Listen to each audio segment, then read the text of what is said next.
In March of 2007, Prodigy dropped his second solo classic album, The Return of the Mac, produced by The Alchemist. This is the story behind the classic. In 2001, Prodigy of the infamous Mobb Deep had something he really needed to get off his chest that ended up being 100% facts. Prodigy said, "And that stuff that you pulled ain't do me no damage." These were bars on a Mobb Deep song called Burn, which was on the Infamy album that was released in 2001. Prodigy was referring to Jay-Z, and this is when Jay-Z tried to sneak attack Prodigy and Nas at the Summer Jam concert in New York in 2001. Because if you were to rewind 1 year earlier, Prodigy had just dropped his classic debut album H&IC in the year 2000. And if you rewind time even further, the Mob as a group just came off a three-peat, with Prodigy hands down being one of the top lyricists in the game from 95 to 2000. Prodigy wanted to prove that the Mob was still heavy and nobody can just son Prodigy after Prodigy put in so much work. So after the success of H&IC, Havoc and Prodigy linked back up and dropped 2 more Mobb Deep albums. One of those albums was on Jive Records, and the other one was on 50 Cent's label, G-Unit Records at the time. Prodigy at this point was contemplating dropping his second solo album, H&IC Part 2. Now, if you think about it, H&IC released in the year of 2000, so now this was 6 years later. At the time, mixtapes were buzzing during this era, so Prodigy thought it would be a great idea to record a mixtape called Return of the Mac, so his fans could have a taste of what was next for Prodigy as a solo artist after so much time in between solo albums. Prodigy as a solo artist didn't want to really lean heavy on Havoc to do his beats for his solo projects, but he still wanted that Mob sound.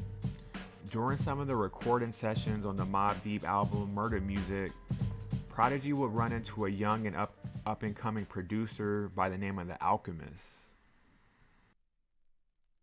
Police at first. I thought he was a Fed.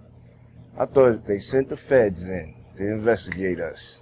One day I asked him, I was like, yo, so hold on a minute. So when did you figure out that I'm not the police? He was like, when I seen you make a beat, son. Had he couldn't have been there, I was like, oh my God, he's serious. Once Prodigy told The Alchemist it was time to record new music, The Alchemist started digging through samples to get the foundation for the album. Al was like, man, when Al came into the picture, you know what I'm saying, he just like, he stepped the level up because he had a mixture of LA and mixed with his New York influence, you know what I'm saying? And it was just like, just mixture combined, and it just sounds like futuristic. Like Al beats sound crazy futuristic, you know what I mean? And but have that authenticity of New York. Yeah, it got bottom, the ground, yeah. but it's like, he's on the next level with it, you know what I mean? So, you know, I noticed that right away. And I was just like, yo, man, I was just sticking to him like glue. Like, you know what I'm saying? I want to rap on every single beat you got. Like, that was actually, you know, like an experimental type of album. We was like trying to, you know, make a like the 70s feel. It had like a 70s feel to it.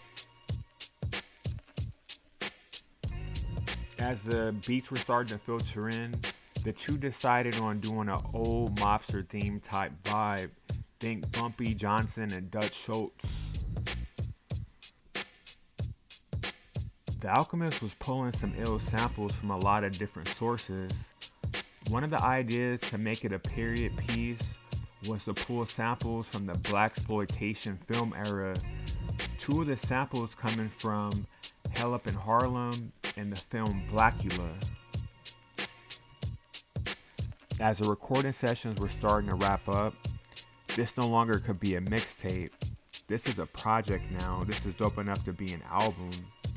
Then Prodigy decided to record a single for the album, this single would shake up hip-hop in a major way. Kind of shit, hit me on the song and say, peep hop. In November of 2006, Prodigy dropped a video on YouTube with no announcements, no media involvement, no promo. Mac 10 Handle was a nuke. This video was crazy. Nobody in hip-hop was on this type of time. This video basically went viral before viral was a thing. This really brought it back to the gutter, and this really showed how the mob was still a brand and they wasn't going nowhere.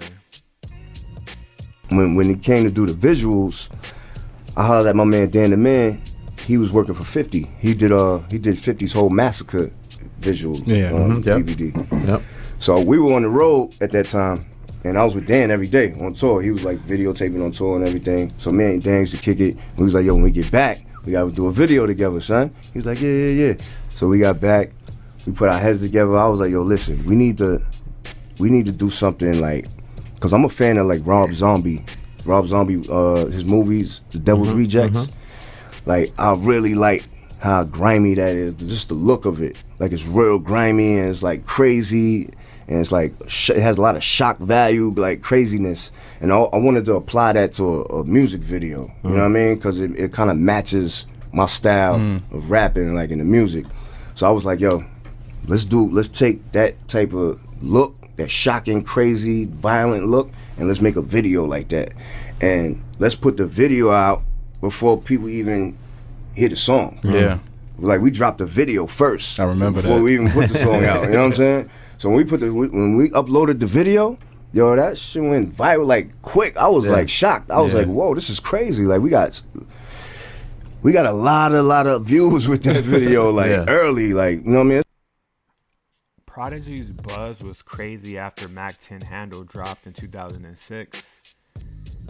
Prodigy would release 2 more singles in 2007, and the album Return of the Mac would officially drop in 2007. The 2 singles being New York Shh and Stuck on You. The Return of the Mac would prove that Prodigy was still on fire, rolling from the 90s into the 2000s. This album would also put a huge spotlight on the Alchemist as one of the best and upcoming producers in hip-hop, and really put the stamp on Mobb Deep's catalog into the new century. These niggas ain't supposed to be rapping, son, you know what I mean? This game is meant for a select few, man. Everybody's not for everybody, man. Just don't think you could just start rapping and shit, man. Like, stop it, man. I'm tired of it, man.